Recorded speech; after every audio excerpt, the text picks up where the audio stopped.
If you're an ex, you'll have noticed that Elon Musk has been talking a lot about the UK lately. Amongst other things, yes, but he's definitely been weighing in a lot on UK issues.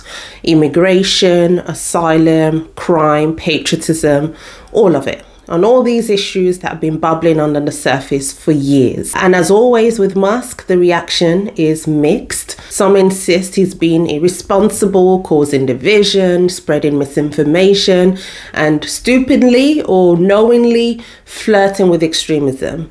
But a lot of his supporters see him as one of the very few powerful figures willing to say what needs to be said. I'll first say this. I think that the idea that Elon Musk is somehow the one creating the division is just simply not true. These divisions in Britain have been here for years.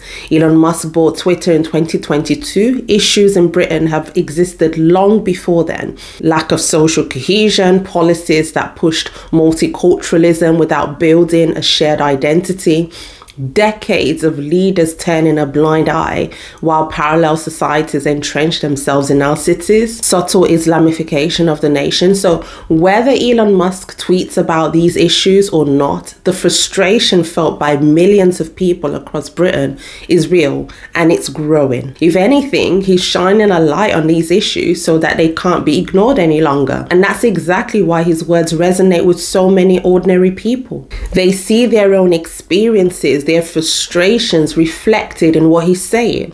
For years, these people have been dismissed or silenced whenever they have tried to raise these issues. Elon Musk, with his platform, he gives them a voice. Take his comments on immigration and asylum, for example. He recently called the government's policies treasonous and illegitimate. I'm sure that kind of blunt language horrified the political establishment, but let's be honest, it also struck a chord with millions who feel their leaders have failed to control the border. Musk also, not long ago, he reposted stories about landlords being bribed to house asylum seekers. He's posted about demographic shifts, even about the need for migration.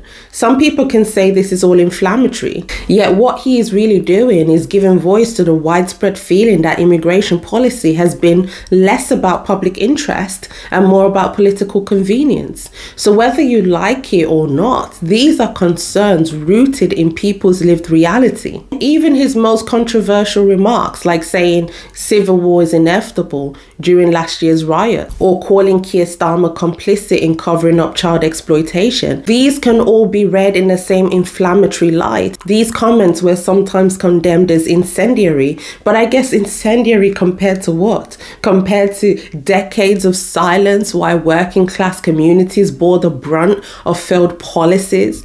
Compared to official reports gathering dust while systematic abuse of thousands of girls was ignored? Musk uses strong words because strong words are needed. They force these issues into the open where they can no longer be swept aside. The truth is that this country has leaders that have let entire communities down, and the mainstream media prefers to look the other way when it comes to the issues ripping this nation apart. So if Elon Musk is disruptive, I guess he is disruptive in the best possible sense. He doesn't owe the establishment anything, and that makes him free to speak the truths that they won't. I want Britain to be greater than it ever has been. I want Britain to remain Britain. I think there's something beautiful about being British. Well, I believe you can't get to the truth of things without freedom of speech, without active debate. There's so many on the left that want to just crush debate and put people in prison just for talking, as you were, just for speaking their mind. The essence of democracy is it should be a government for the people, by the people, the common sense. So my appeal is to British common sense, which is to look carefully around you and say, if this continues, what world will you be living in? This is a message to the reasonable center, the people who ordinarily wouldn't get involved in politics, who just want to live their lives. They're quiet. They just go about their business. My message is to them: if this continues, that violence is going to come to you. You will have no choice. You're in a fundamental situation here where whether you choose violence or not, violence is coming to you. So instead of shooting the messenger, maybe it's time to ask why so many people connect with his message in the first place. And why am I, as a black immigrant, not more outraged or concerned by his tweets on, for example, migration or asylum or integration? Well, I guess my question is he really lying? For years, there has been no serious effort to integrate communities. Instead, we have had politicians who congratulated themselves and patted themselves on the back for being progressive, and then cultural leaders who thought it was clever to constantly demonize the white majority as the root of every problem. Mass immigration coupled with lack of integration would already have created tensions and chaos. That much is obvious, but then add to that an environment where the majority are told endlessly to feel guilty, to apologize for their own history, for their own culture, or they're told they have no culture. What on earth did people think would happen? You cannot flood a country with rapid demographic change and then simultaneously paint its majority as villains without expecting a backlash. So when these people jump to condemn Musk, or anyone else for that matter, that's calling out everything going on in the UK, when they say that these people are dangerous or divisive or Nazis, I think they're missing the main point. The problem has never been people talking. It's been people not talking. The silence. When the political class thought they could ignore reality forever or shame the majority to keeping quiet, that strategy may have worked for a while, but the resentment has been building and now it is spilling out. And to keep dismissing white people with this anger as fascist, or to mock black people or brown patriots as useful idiots or sellouts, this only makes us angrier, more convicted, and more determined to fight for this country. You will not shut us up. And that's why our voices matter so much, all the more now. You can attack, you can dismiss, but if Britain wants less disruption, then it needs less denial. Because ignoring these issues, these problems, never solved them, have they? It's what's created them in the first place. And the mainstream media has been complicit in that denial. Which brings me to my next point. I'm sure by now we've all heard about this recent incident that happened in the US not so long ago. I wouldn't even call it an incident, but a full-blown execution that took place on public transport. And for a long time, the mainstream media in the US just outright didn't report it. People first heard it on X, which was then amplified by independent platforms and creators. This really should have been international news from the get-go. George Floyd was. It stayed on our screens for months, even until today. But this one didn't fit their narrative. That's why when people say that the media is the enemy of the people, where exactly is the lie? They don't care about the truth. They care about pushing narratives, a certain view of the world that we must all buy into. To them, black on white violence, that cannot be exposed. And interestingly enough, the victim was actually a refugee, who are usually seen as another class of victims in the mainstream's eye. But again, in the hierarchy of victims, she just missed the mark. There is just so much to this case that so many people have already explored and talked about, so I won't repeat too much. But the failure of the judges who released this man back onto the streets after so many encounters with the law and arrest, this can't be overlooked. Really, the blood is on their hands too.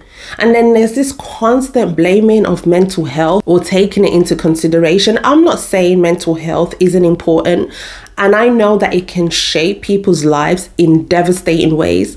But to be completely honest, there are just so many people with mental health struggles who do not stab people in the neck. And I just think we need to talk a lot more about this.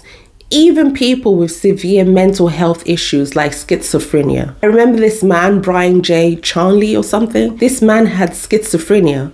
He stopped his medication, and then what happened? He painted quite disturbing yet quite incredible art pieces, and then ultimately took his own life. I'm not saying that unaliving yourself is the answer, but I'm pointing out that even with severe illnesses, so many people do not butcher strangers. So when mental health is dragged in every time as an excuse, it just starts to feel like a cop-out. And frankly, an insult to many who suffer but just do not harm others. A cold-blooded murderer shouldn't suddenly deserve sympathy just because the word mental health gets thrown around. I usually feel the same when I hear the same lazy argument about, poverty and crime. Oh, poverty causes crime. I might understand petty crime, maybe like stealing a loaf of bread to feed your family, maybe fraudulent crimes. But violent, homicidal crime and violence, I just can't buy it. There are countless of people who live in poverty, even in worse conditions than the criminals, and they don't resort to violence. They don't choose to pick up knives. They don't choose to attack. They do not brutalize others. And that's why I think more has to be studied and more has to be questioned before we keep repeating these cause and effect claims like they're indisputable fact. And this is also what people mean when they talk about black fatigue. The constant cycle of brutality, explanations, then excuses, then more brutality. And you can see how people are so desensitized to this. Look at the people around her. No one came to help immediately. I'm sorry, don't give me this whole thing about frozen in fear. Then shame on them. Shame on them, especially the men. Spineless cowards. How would they be able to sleep at night? And then you have people actually feeling sorry for this monster. That's exactly what fuels the fatigue, not just the violence itself, but the way society rushes to soften it, to make sense of the senseless, instead of naming it for what it is. And this is why X is so important, because if we leave it up to the mainstream media, we end up with a completely distorted view of what actually took place. And this is probably why they took so long, the mainstream media, to report on it. Not because, they wanted to make sure they have all the facts right, but because they wanted to cook up their own facts and narratives. They are always less concerned with the truth of the event itself and more obsessed with how the story will make people feel or how they'll react. That's why you hear some of these people saying, well, don't post the video, don't share it. It will make people angry. It will make people racist. But it's not the sharing that makes people angry. It's the act itself. We've seen this playbook over and over again. I remember the stabbing of Bishop Bishop Emmanuel. It was live streamed. The video spread instantly. And instead of grappling with the horror of the act itself, the focus then became all about suppressing the footage. Platforms, even governments, fought over taking videos down. Once again, the obsession was with controlling how people reacted, rather than confronting the raw truth of what happened. For a while, they didn't even want to release the identity, the religion of the attacker. They tried to make it seem like they're protecting the public, but what they're really protecting is the narrative. Because once the raw footage is gone, once people can't see the event for themselves, then the media gets to decide how it's told. So you see, the so-called media class and the political class, they aren't just enemies of the people, they are enemies of truth. Okay, so I've spoken about a few things as usual, but the main point is this: the West is in crisis, Britain is in crisis, and it didn't get here because of tweets or videos or people speaking too plainly. It got here because of decades of silence, denial, and betrayal from those who were meant to lead this nation. And the tragic part is, these same people, they don't seem to be learning or changing course anytime soon. They're doubling down. They mock ordinary people. They brand anyone who dares to point out the obvious as dangerous, as racist, as stupid idiots, as brainwashed or divisive. So as always, let me know your thoughts on anything discussed here today. See you soon. Stay safe and stay sane.